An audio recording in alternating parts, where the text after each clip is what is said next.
in the larger scheme of things, a gift or a talent means nothing. There's a whole bunch of things that come with that. And you have to like nail almost all of them at least 70% upwards. So practice, things like discipline, which I was terrible at. Things like attention to detail, things like pushing yourself.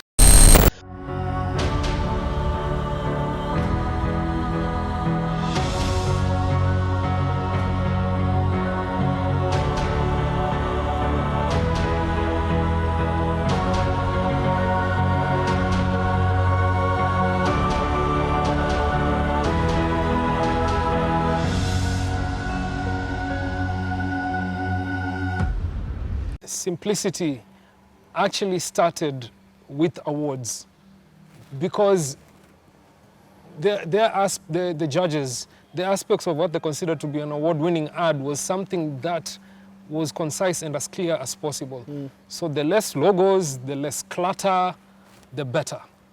If you've ever heard of the cliche, a picture says 1,000 words. Right.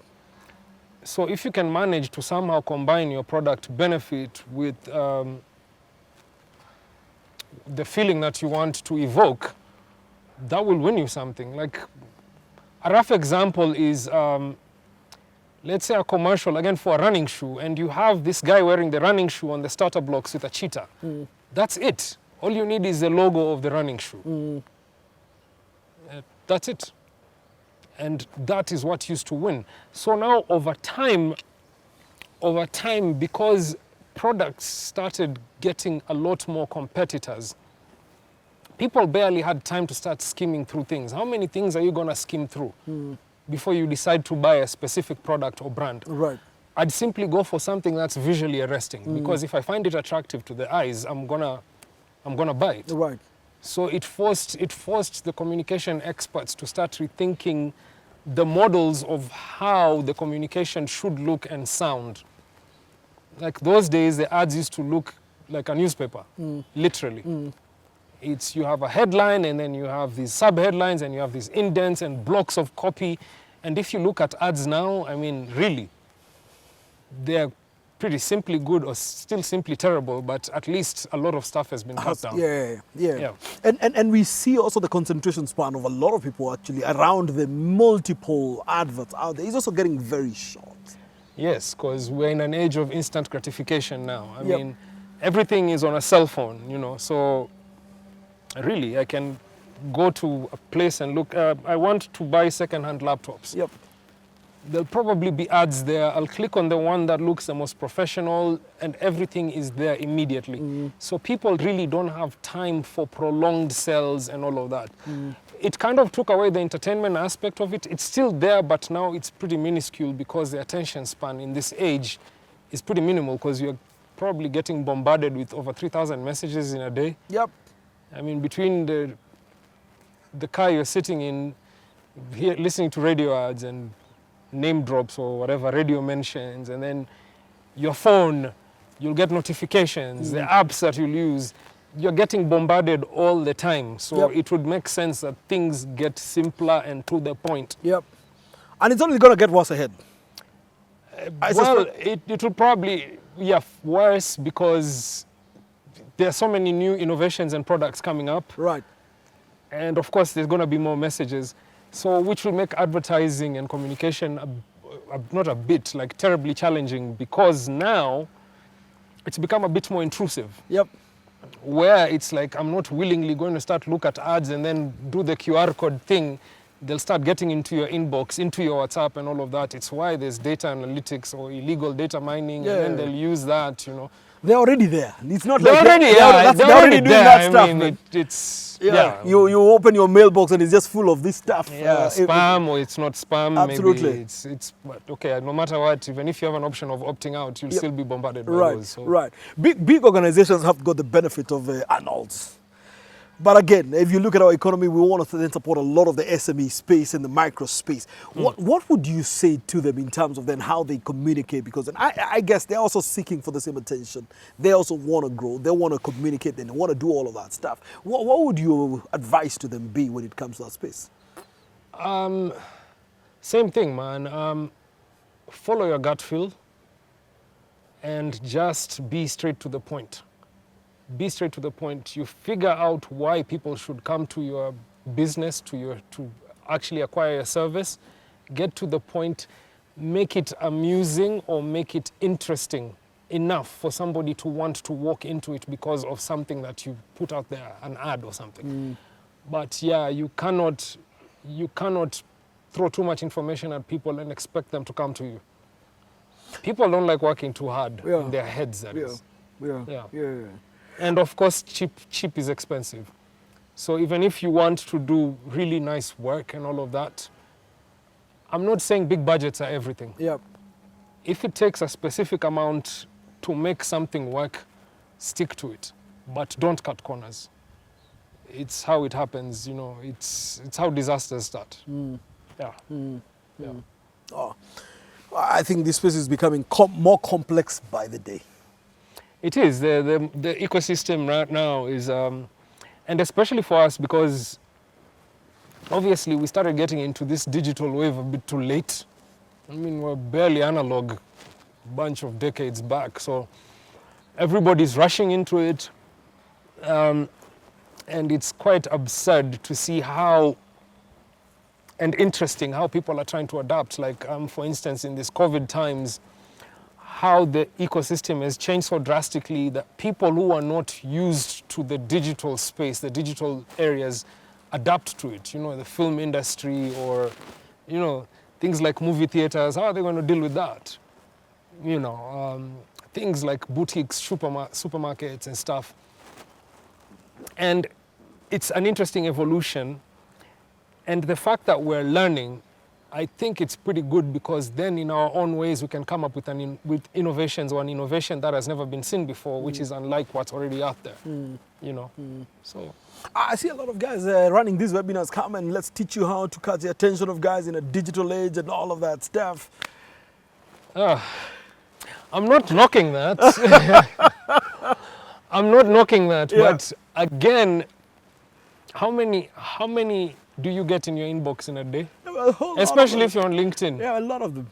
Exactly. And this is the whole problem. They are so generic. There's absolutely no differentiation between, should I take that guy? Or maybe I'll take this guy because he's been in the industry long enough. You know, if Ali Kansachu did a webinar, I'd go there because experience.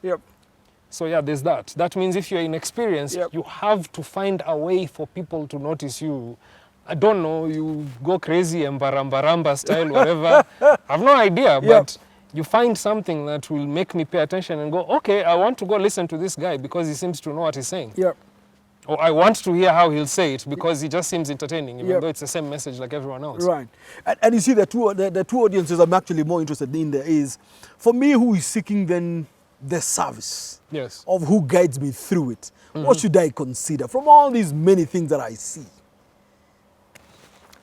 Well, authenticity is one. And of course, that depends on the kind of service. I mean, if it's medical or if it's monetary, there's some seriousness that goes into that. So authenticity is one of those.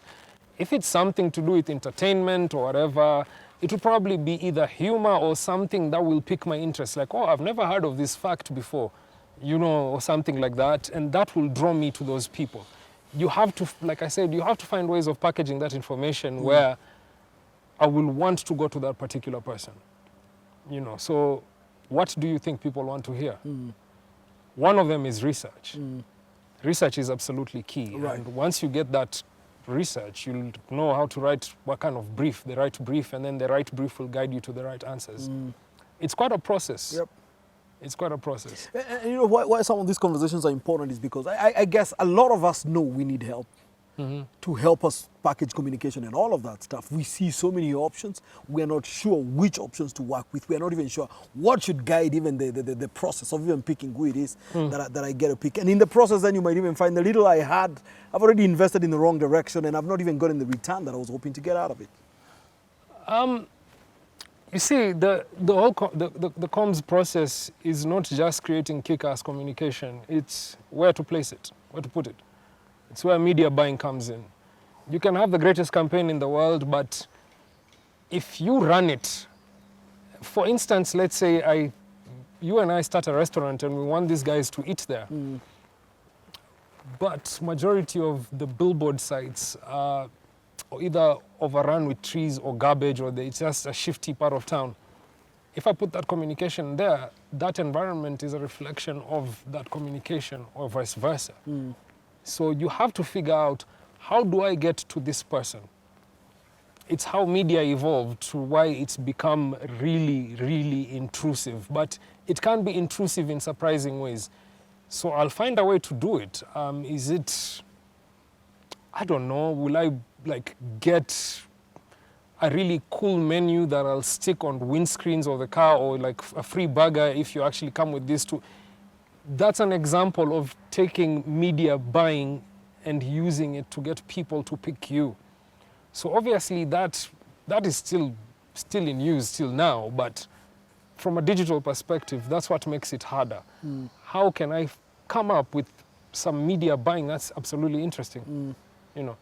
So inboxing is clearly over the top now, because some of us just send those directly to the spam folder. Yep. You know.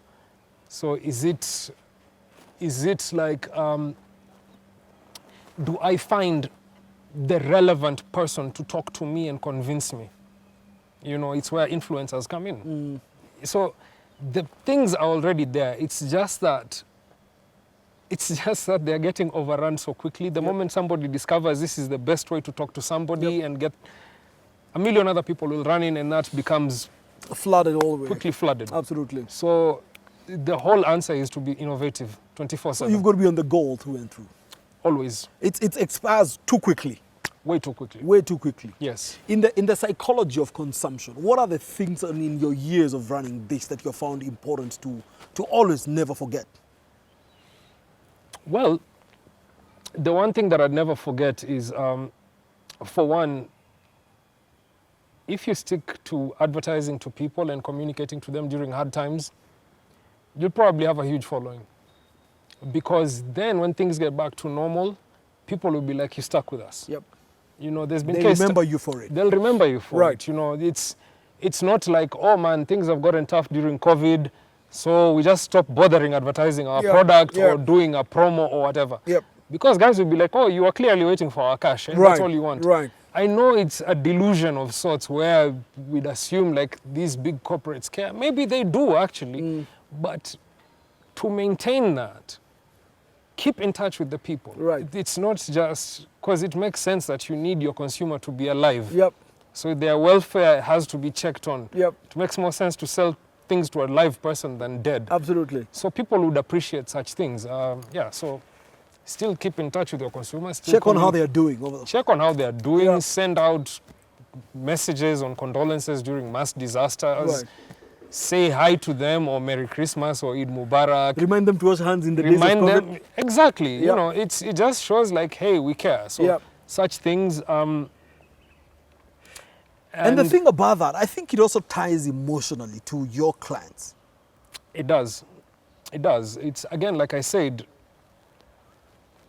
a brand is a sum total of the communication the consumer has with a product. Right. And to create a brand is you have to actually build up on those emotions that already exist, or build them if they don't. Yep. And you can't do that being cutthroat and just being cold and to the point. That's it. People won't do that. Yep. People like a friendly face, Yep. you know. So that's how it works. Yep. And what else did I want to add? It's not always about money as well. It's not always about freebies. I believe that in the long run, if you keep on doing too many promos and stuff, it will eventually just damage your brand, because if you want to be successful, do the promo thing as a reward to your consumers. But don't do it every time your product is slumping. There are other ways to bring it back to life. Because what happens is the consumer will get used to having free stuff from you. The day you'll stop, they'll stop buying your stuff. They're only with you because of the freebies. Yeah, it's like, oh, buy one, get 3 free. Do this, get that free. Do this. If you stop, that's it. Because you can't keep on running promos infinitely. Right. So kind of leverage that as a reward. Right. Yeah. And you said there are other ways to do it. There are What many would other some ways. of those be? Like I said, caring, being topical. Yep. You know, there are so many trends that are happening. Some companies have done it successfully. You know, they ride on these occasional trends that make people smile or laugh, and you find an interesting way of slotting in your product there. You're in. You know, it's like, for instance, the cold season would be an appropriate time for a condom ad, a condom company to launch a campaign about other things that can keep you warm besides firewood or something, you know. Right. So, Right. you know, Right. that's leveraging on such things. It could be weather, it could be a current trend, it could be a fad. Yeah. Yeah. And, Yeah. and you're right. I mean, the moment it stops, then that's it. Yeah. It almost turns all those stops off. Yeah. Absolutely, absolutely. You know, I asked myself, Arnold, man, when you were a young man, did you imagine you'd create the kind of impact that you have so far, man? No. And maybe you can even tell our audience some of the works that you have done that truly stand out way up there, that have actually impacted a lot of how we do stuff, man. It's your moment of floss, Baba. No, man. I have quite a lot. Yeah. Some of, I think the most obvious ones that I worked on with some of the teams or on my own, you know, like the Barclays robot. That was really cool. Yep. The Kenchik campaign. There are easier ways to get chicken, Yep. which we did with Davi back at Ogilvy. That was really cool. That was absolutely fantastically fun to shoot. This guy who was chasing after a chicken. Yes, and the concept was basically about, you know, when you go to Shags and grandma sends you off to go catch a roadrunner Yep. for dinner. Yep. And honestly, if you've never experienced chasing a roadrunner, you'll never know. Yep.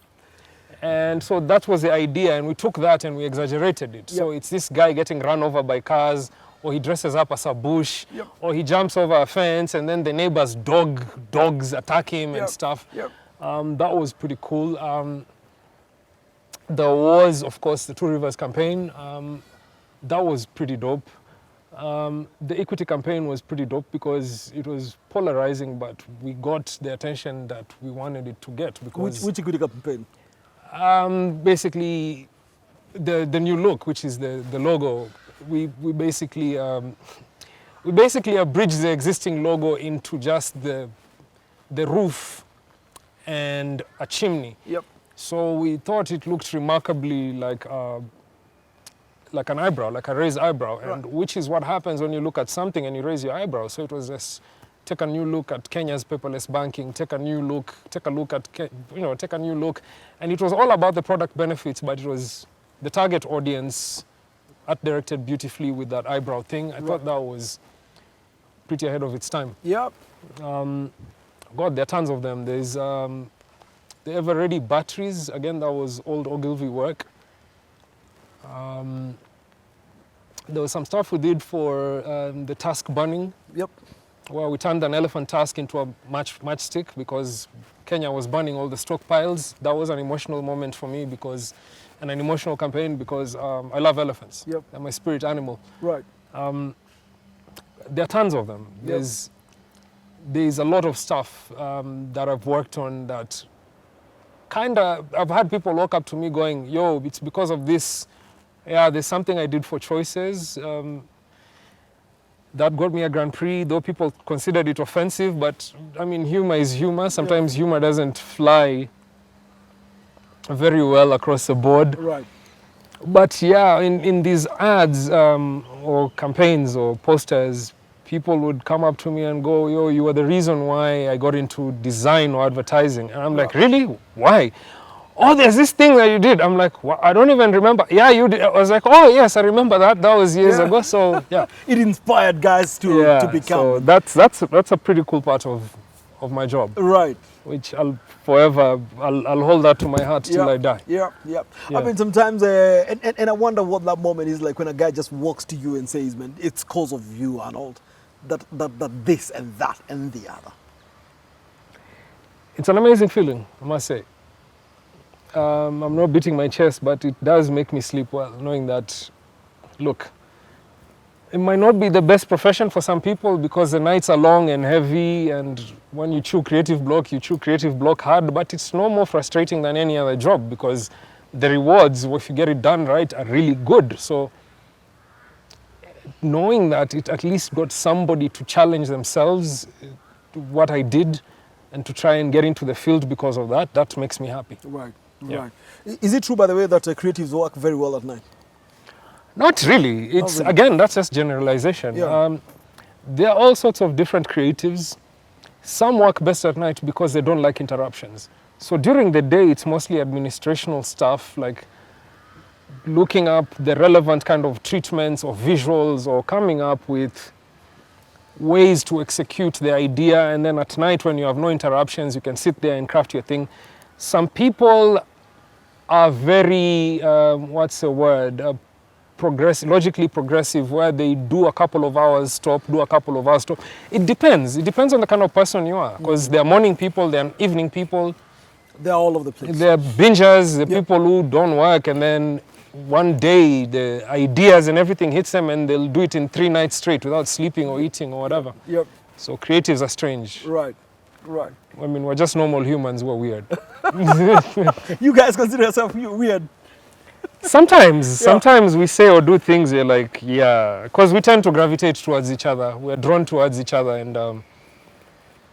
and sometimes you sit there with your crew and you'll be like, man, these people are strange. Yep. Yeah. Yep. I want us to go back, man. I mean, this guy who's done all of that stuff, let's go back to his beginnings, man. Growing up somewhere back, is that the coast? Yeah, it's Let's go back there, man. Okay, yeah, some fond memories of that. It's just a curious, talkative kid who liked doodling on walls, on paper, on anything that I could find. And that, I think, was kind of my genesis into getting into this art world. I mean, it's kind of interesting then because art was separated completely from communication.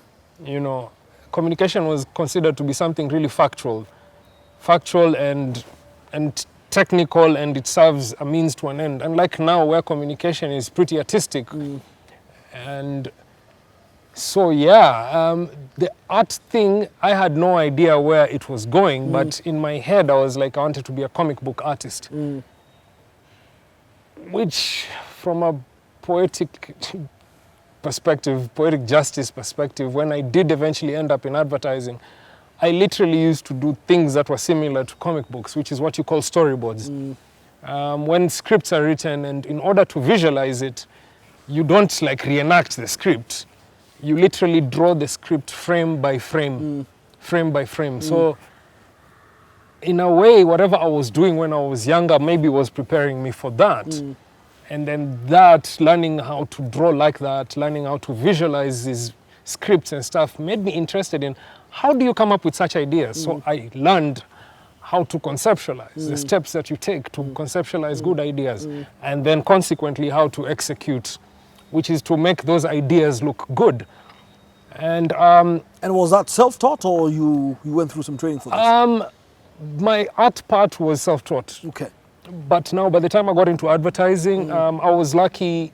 When we were working in advertising, they invested a lot in the staff, like a lot. So people who are inclined towards the arts were trained towards art, towards strategy.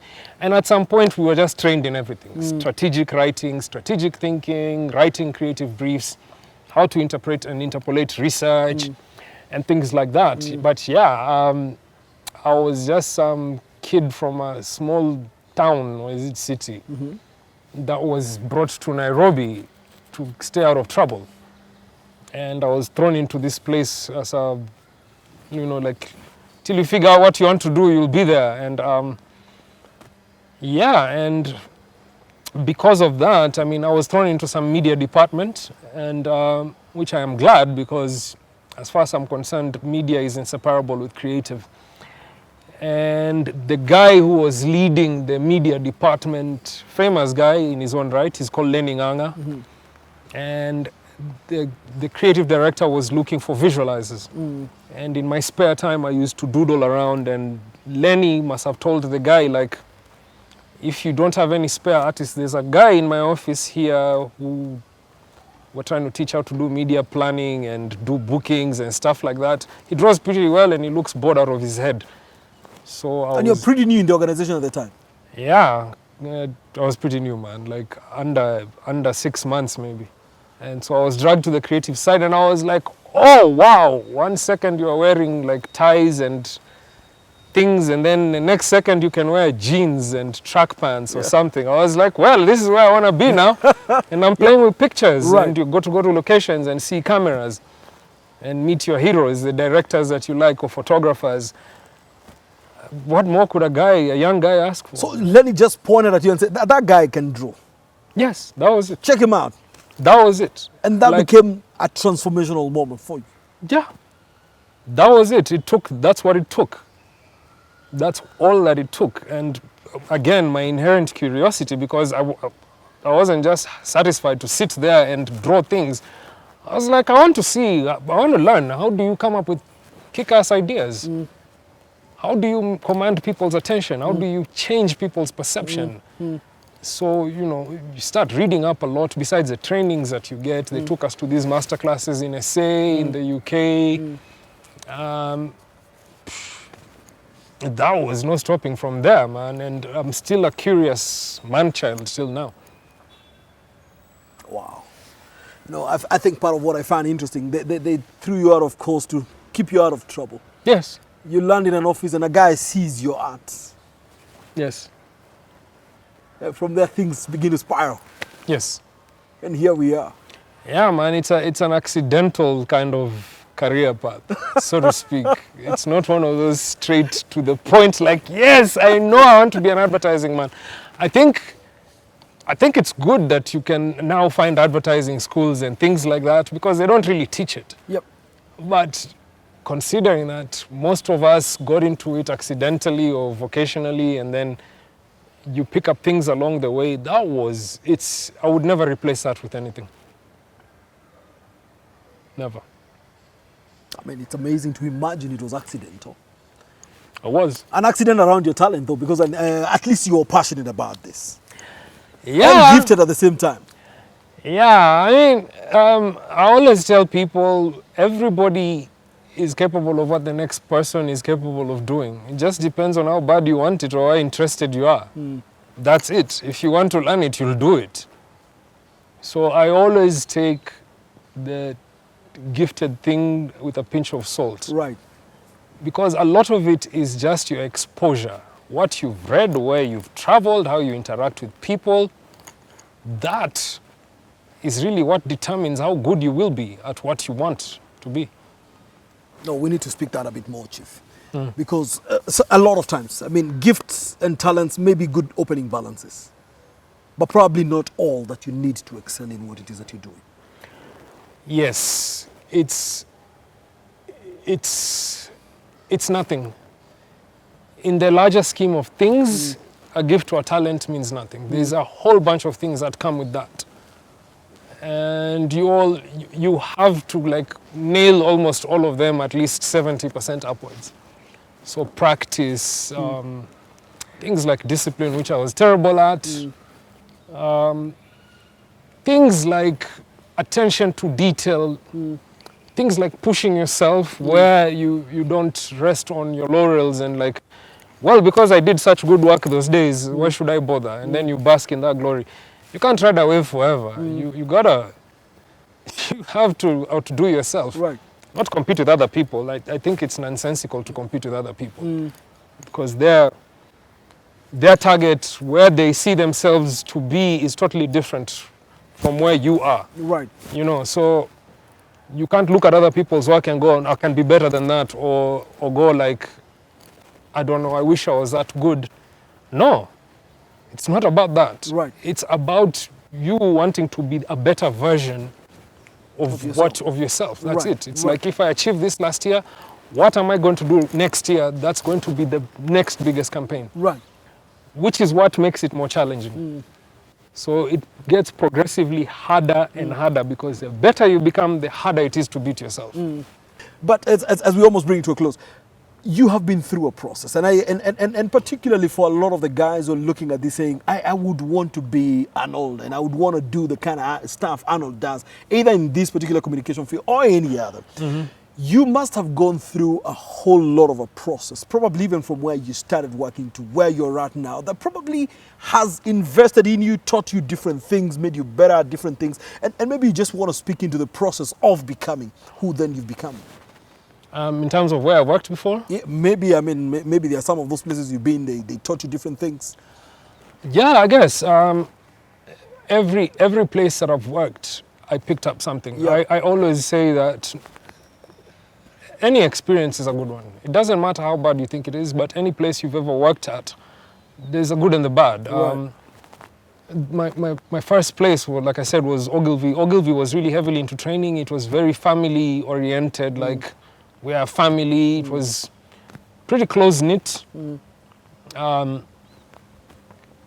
and which was really appropriate for somebody who's young and starting out. It was, we considered it the university of advertising. Right. Majority of the advertising grades came from there. Right. And then when I left to go to McCann, but McCann eventually got bought over by Scanad, and that's how I ended up in Scanad anyway. And McCann was not so different from Ogilvy. Scanad, on the other hand, was pretty different. Scanad was result-oriented to a level where we thought it was punishing, but later on we realized this was actually the best thing that could have happened to anybody. Right.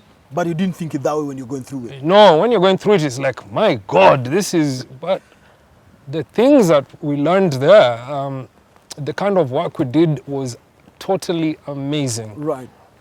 And left Scanad, went to Homeboys, which was an experiential company. No, ZK actually. Which was still interesting in itself. I think that was the first telco I worked on. That should have been Airtel. It was Zain then, I guess. Yep. Yeah. Back in the day. Yeah, and then because repetition and things doesn't all go well, I ended up going to Homeboys, and Homeboys was pretty dope because it was experiential. That is one thing that I always wanted to do anyway. So I did that for like a year, and then I went back to Ogilvy Blueprint. And that was more of digital. Yep. Digital and still advertising, but yeah. But in each place I learned different aspects of what it takes.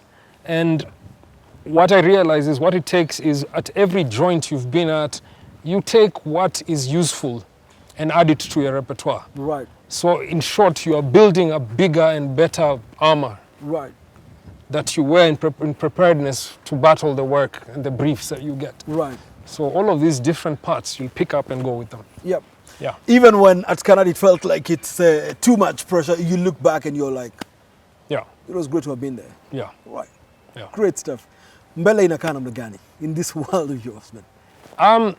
Probably see myself going back to what I really love, which is art. Right. And chances are I'll probably teach. Yep. That is the most logical thing, the most logical progression. Yep. Like I said, every king has his day, you know, every empire has his rule, and you have to relinquish that for somebody else. And there's young guys out there who want to achieve better, Yep. if not the same. Right. So, like I said, your ability to be able to overcome your fears, your insecurities, or learn how to use the insecurities to work for you. Yeah, like I'm pretty insecure, and my insecurities are what turned me into some sort of perfectionist, because I'll keep on looking at this work and going, is this good enough or not? Is it? I need to think, is it? Sometimes it causes unnecessary delays, but I'm pretty sure at the end, when it comes out, I'll get something. I'll get the desired reaction that I want. So that's how you have to look at it if you want to blow up in this world, you know. And yeah, it's also about the biggest competition being you. Don't try to be what do you call it, a first world creative. Right. Be a world-class creative. Right. There's a big difference. You know? Right. It's not like about, I want to do ads that look like they're European. Or, no, it's got nothing to do with that. Do ads that universally work anywhere. Right. You know, because look, production quality, the idea behind it, everything about it is so appealing. That's where you should aspire to be. Be a better version of you. Every time. Every time. All the time. All the time. Even if you keep on failing. But you must be available to mentor the upcoming guys, whether it's in teaching or whichever the way.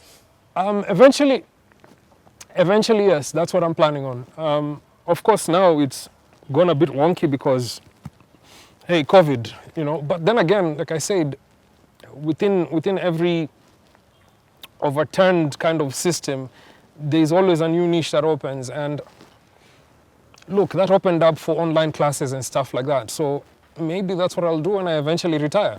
I don't necessarily need a physical building, but I can assemble a crew that can help nurture young people who were once wayward like me into the right path by teaching them these life skills. Right. You know, and yeah, who said art isn't a life skill? It's applicable anywhere. Absolutely. From what we wear, what we produce, what we dance to.